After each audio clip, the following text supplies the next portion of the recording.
Welcome back. This one is for chapter 11, gas exchange in human lah. So for this chapter, we only have one subtopic, which is this one lah. So and then this subtopic you will have 6 important things for you to know lah. Okay, first things first, gas exchange ma. So where exactly does the gaseous exchange occur? The alveoli, this part. So the oxygenated blood from the pulmonary artery will flow into the lung capillaries. Into here. This one is the oxygenated blood pass through this capillary, and then this one is blood alveolus lah. Okay, the air goes in to the alveolus is oxygen, O2. The air that moves out of the alveolus and then to the bronchial, bronchus, trachea, and then out of our nasal cavity, is carbon dioxide. Okay, so the oxygenated blood in, oxygenated blood out. This one is capillary, and then each lung contains about 250 million alveoli. Okay, so this one the oxygenated blood they're actually carrying carbon dioxide. Look. So the carbon dioxide, they will diffuse from the blood capillary into the alveolus, while oxygen is the other way around. Look. So oxygen is from the alveolus into the red blood cell, binding with the hemoglobin. Look. Okay, so this one blue is for the oxygenated blood, red is for the oxygenated blood lah.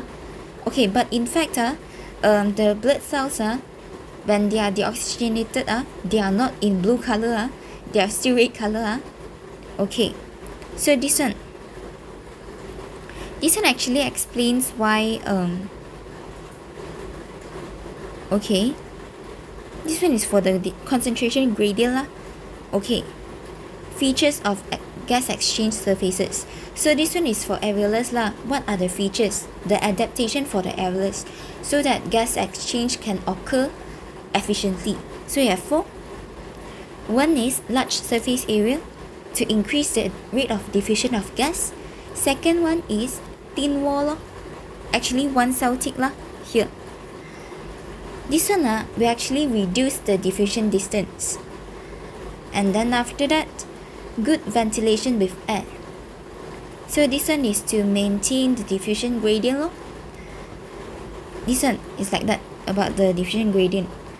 Okay, so if the gradient is large or small, even though this one is high concentration, this one is low concentration, for diffusion it's always the molecules they move from higher concentration region to the lower concentration region but this one they will still move, they will still diffuse, but it will diffuse slower. If the concentration gradient is high, then the rate of diffusion will be high also. This one is you can relate back to chemistry chapter 1.2. Good blood supply is to maintain the concentration gradient also, to maintain it at the high concentration gradient so that the rate of diffusion will remain high lah, so that more oxygen will be delivered throughout the body and more carbon dioxide will be removed throughout the body. Okay, and then after that, this one is the composition of air. Okay, so this one for oxygen, in the inspired air means the inhaled air 21%, expired air, exhaled air 16%. Why? Oxygen is removed from blood by respiring cells, so blood returning to lungs has a lower oxygen concentration than the air in the alveoli, which means oxygen diffuses into the blood in lungs. Okay, so this one means the lungs at first, they will have the respiring cells, they will have lower, the blood from respiring cells means that the oxygenated blood they will have lower concentration of oxygen. So diffusion is always from high concentration to low concentration So alveoli is the one that has higher concentration. So oxygen molecules will diffuse from the alveolus to the deoxygenated blood. That's why after we expire out the air, the concentration of oxygen is actually decreases. Okay, so carbon dioxide is the other way around, they increases.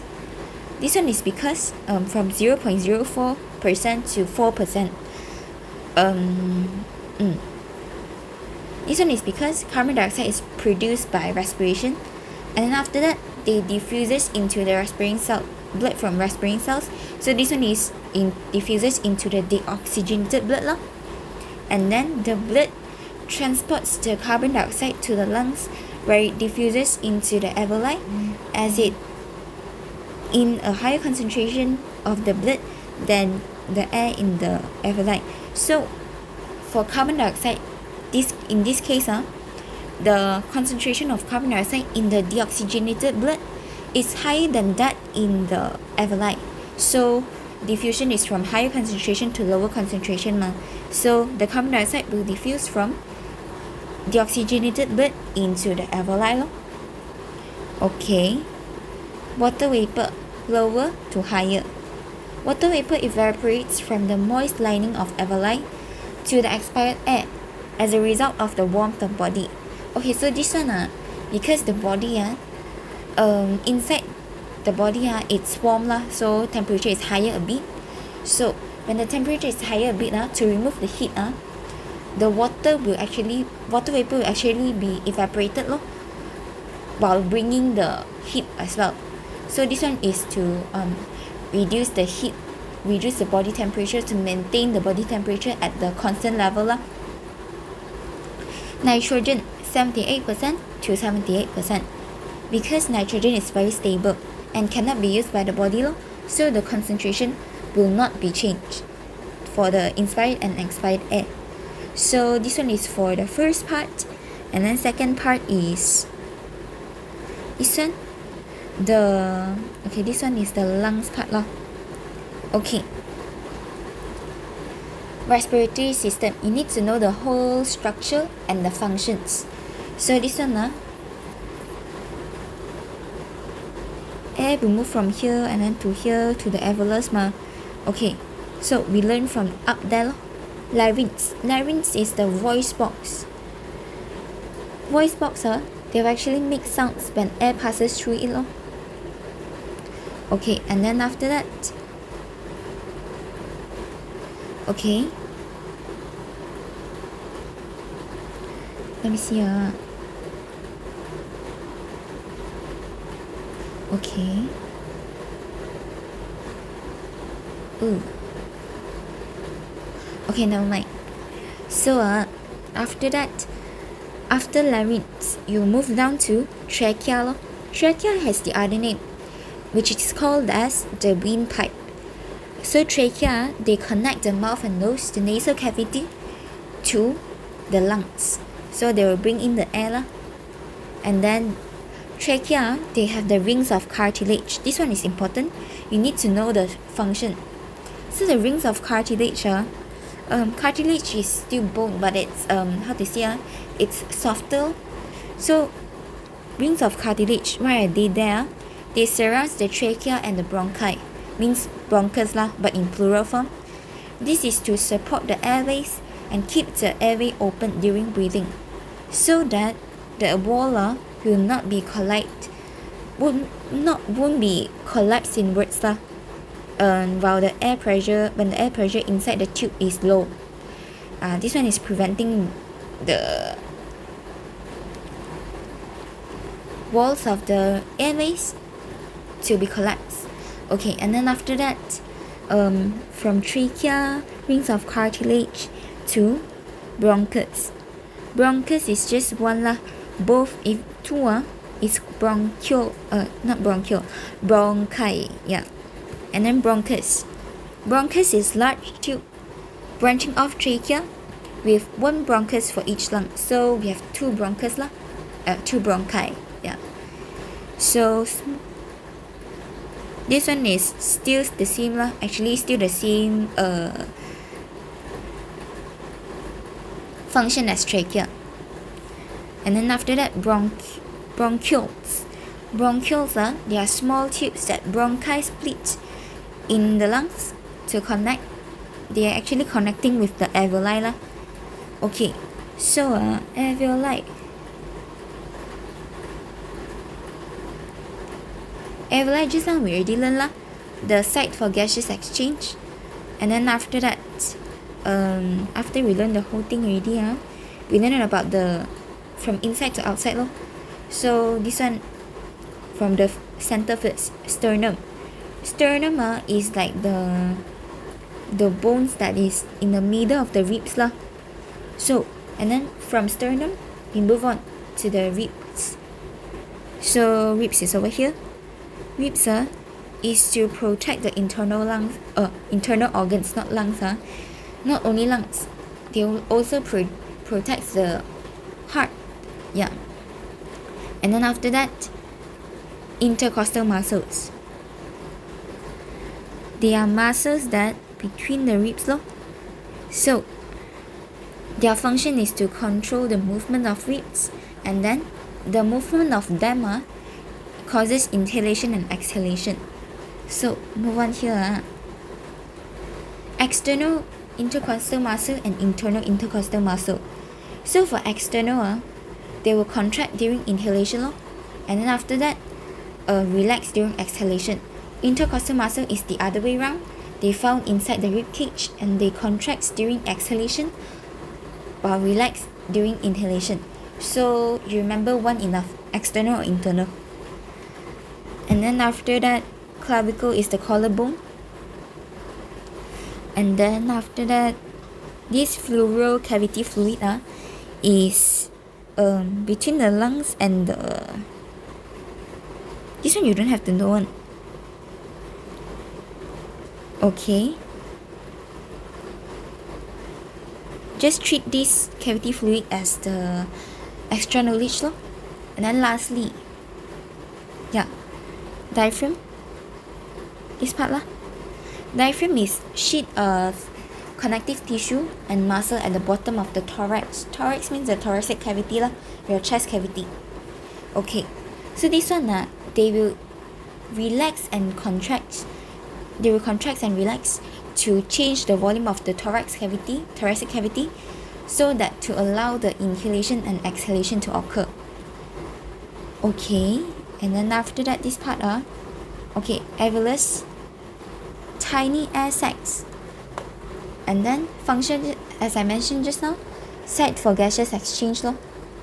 Okay, after that, inhalation and exhalation this one you remember one enough. Usually I will remember the inhalation lah, because exhalation is just the other way around so inhalation is air goes in, exhalation air goes out. Okay, breathing in is inhalation. So for breathing in, external intercostal muscle, they will contract. Rib cage will move up and upwards and outwards. And then after that, diaphragm, they will contract. So after they contract, they will become like that lah. Like that. So the whole thorax cavity will be pulled down, and then the volume of thorax will increase lor. When the volume increases, pressure decreases, and then after that, air is drawn in. So this one is for inhalation. Exhalation is just the other way around lor.